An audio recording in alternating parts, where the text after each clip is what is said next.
अस्सलामु अलैकुम वरहमतुल्लाहि वबरकातुहू। ख्वाजा हिंद वो दरबार आला तेरा, कभी महरूम नहीं मांगने वाला तेरा। ख्वाजा मोइनुद्दीन है तो गौस मोहिनुद्दीन है, क्यों ना हो हसन महफूज अकीदा तेरा। अस्सलामु अलैकुम वरहमतुल्लाहि वबरकातुहू। तमाम तारीफ़ अल्लाह की जो नाहित रहम करम वाला है। दोस्तों, काफ़ी वक्त के बाद मैं फ़ैसल बनारस वाला, फाउंडर सूफ़ी इस्लामिक बोर्ड, और आज एक अहम मुद्दे पर बहुत दिन के बाद मुझे ये महसूस हुआ कि हमारे पंजाब के प्रेसिडेंट जनाब सूफ़ी राज जैन साहब की ऊपर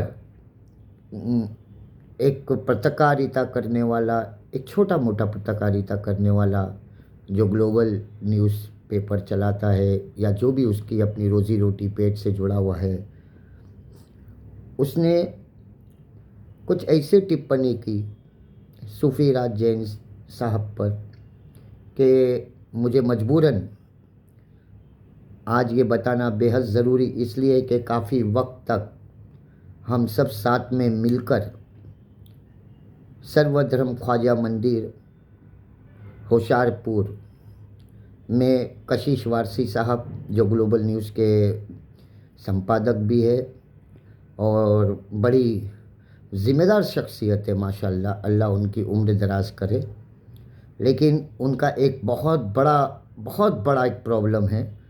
और उन्होंने कई बार हमसे कहा कि फैसल भाई, मेरी दिमागी जो संतुलन है वो हमेशा कहीं ना कहीं भटक जाता है। तो मुझे वो बात याद आ गई, तो मैं ये वीडियो बनाना बेहद ज़रूरी समझता हूँ। कशिश वारसी साहब जो है बड़े नेक दिल इंसान है, बेलोस इंसान है, इसमें कोई शक व शुबा नहीं है, लेकिन उनको भूलने की बड़ी बीमारी है। वो भूल जाते हैं वो क्या बोल रहे हैं क्या नहीं।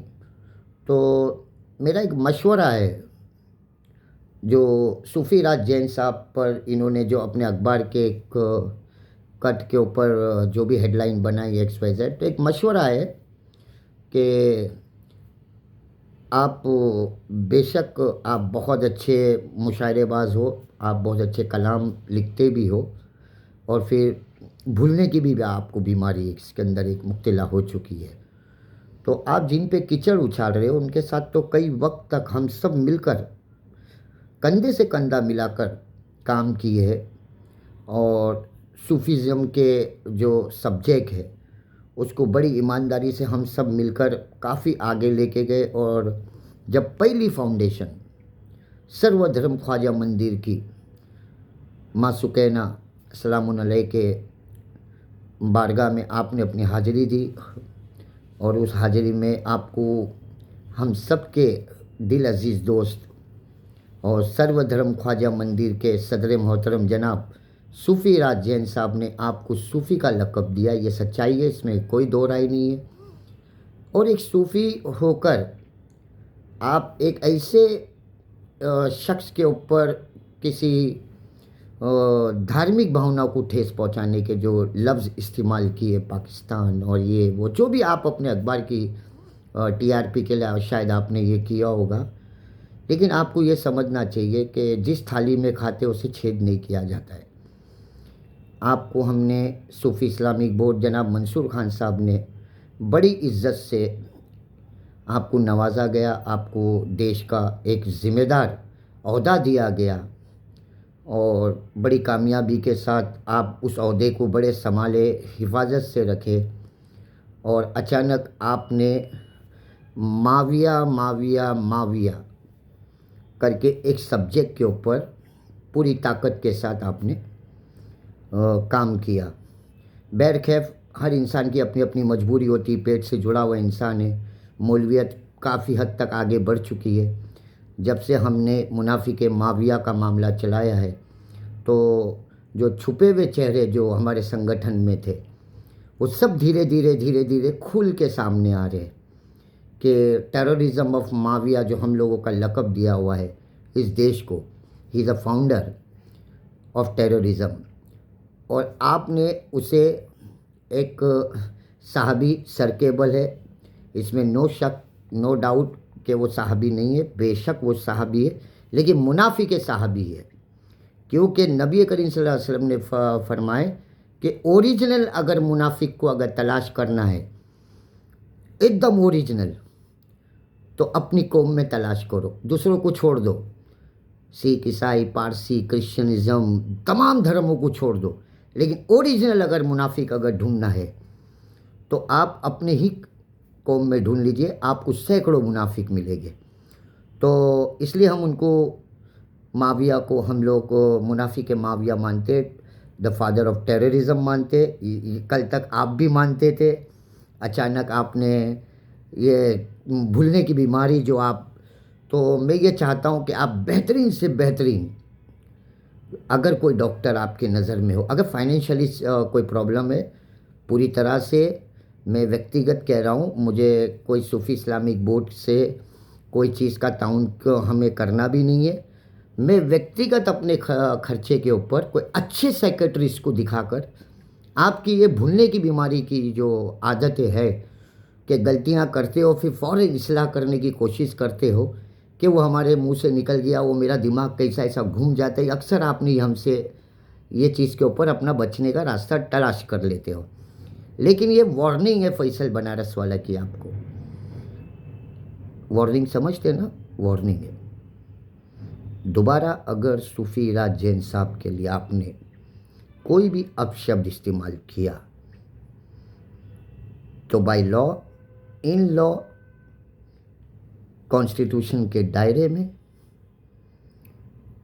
आपको हम कहाँ ले जाएंगे वो आपको समझ में आ जाएगा, क्योंकि वो कोई आलू चालू शख्सियत नहीं है। ये वो शख्सियत है सूफ़ी राज जैन साहब जिन्होंने अपना तन मन धन माँ सुकैना सलामुन अलैह के लिए लुटा चुका है, और आज भी शहनशाहीन अताए रसूल हज़रत ख्वाजा मोइनुद्दीन संजरी चिश्ती रज़ी अल्लाह ताला अन्हु की चौखट पर वो तमाम उम्मतियों के लिए दुआ करता है, तमाम। और ऐसे शख्स के ऊपर अगर आप कोई भी नुक्ताचीनी करोगे तो सूफ़ी इस्लामिक बोर्ड इसे बर्दाश्त नहीं करेंगी। फिर हमें जो करना है हमें बहुत अच्छे से आता है, क्योंकि आप हमारे शागिर्द रह चुके हो। तो गुरु के आगे मत जाइए, जितनी चादर है उतनी ही फैलाइए, जिसमें आपकी पेट की रोज़ी रोटी भी चले, जो भी आप अपनी पत्रकारिता करते हो, जो भी आपका मिशन है। लेकिन हमारे किसी भी सूफ़ी इस्लामिक बोर्ड के किसी भी पदाधिकारी के ऊपर अगर आपने नुक्ताचीनी की तो याद रखिएगा, ये आइन बहुत बुरी चीज़ है। अगर इसके चुंगल में अगर आप आ गए तो बच के निकलना बहुत मुश्किल हो जाएगा। और भारत का कॉन्स्टिट्यूशन स्वतंत्र है, याद रखिएगा। वहाँ धर्म भेदभाव की कोई जगह नहीं है। वहाँ सिर्फ ह्यूमैनिटी और इंसानियत से बढ़कर कोई चीज़ नहीं है। ये सख्ती से आपको मैं हिदायत दे रहा हूँ। आप फ़ौरन अखबार के अंदर आपने जो लफ्ज़ इस्तेमाल किया है उसके लिए आप तौबा कीजिए, और ये बताइए, जो मैं आपकी मजबूरी आवाम के सामने रख के बता रहा हूँ कि आपको भूलने की बीमारी है, तो आप किसी अच्छे साइकेट्रिस्ट के पास जाकर अपना इलाज कराइए, फिर पत्रकारिता पे काम कीजिए, ताकि के किसी भी ऐसे शख्स के ऊपर उंगली ना उठाए जो सर्वधर्म ख्वाजा मंदिर को लेकर पूरी दुनिया में उसका डंका बज रहा हो। ऐसी शख्सियत के ऊपर आप अगर नुक्ताचीनी करोगे तो मजबूरन हमें भी बहुत सी चीज़ें खोलने आती है आपके मुतालिक, फिर आप पशेमान हो जाओगे। तो ऐसा कोई काम मत करो जिससे आप पशेमान हो और आपको शर्मिंदगी का सामना करना पड़े। वस्सलामुन अलल मुरसलीन वल्हम्दुलिल्लाहि रब्बिल आलमीन।